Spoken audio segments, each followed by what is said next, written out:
ব্রাহ্মণবাড়িয়ার বিজয়নগরে বিশেষ অভিযান চালিয়ে বিপুল পরিমাণ অবৈধ ভারতীয় জিরা এবং একটি ট্রাক জব্দ করেছে border guard Bangladesh.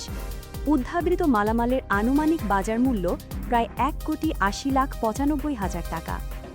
Sarail battalion সূত্রে জানা গেছে, গত সোমবার বিকেল ৫:৩০টার দিকে গোপন সংবাদের ভিত্তিতে ব্রাহ্মণবাড়িয়া ট্রানজিট ক্যাম্পের একটি বিশেষ দল বিজয়নগর উপজেলার ইসলামপুর নামক স্থানে অভিযান পরিচালনা করে। অভিযান চলাকালীন সিলেট থেকে ঢাকাগামী একটি সন্দেহভাজন ট্রাক থামিয়ে তল্লাশি করা হয়। তল্লাশিতে ট্রাকটির ভেতর থেকে ৮,৭৩০ কেজি ভারতীয় চোরাই জিরা উদ্ধার করা হয়। বিজিপি জানায়, জব্দকৃত চোরাচালানি মালামাল ও ট্রাকের আনুমানিক সিজার মূল্য ১,৮০,৯৫,০০০ টাকা। উদ্ধারকৃত মালামাল আখাউড়া কাস্টমস অফিসে জমা দেওয়ার কার্যক্রম প্রক্রিয়াধীন রয়েছে। সীমান্তে নিরাপত্তা রক্ষা ও চোরাচালান প্রতিরোধে সরাইল ব্যাটালিয়নের আভিযানিক কার্যক্রম ও গোয়েন্দা তৎপরতা অব্যাহত থাকবে বলে জানিয়েছে বিজিবি কর্তৃপক্ষ।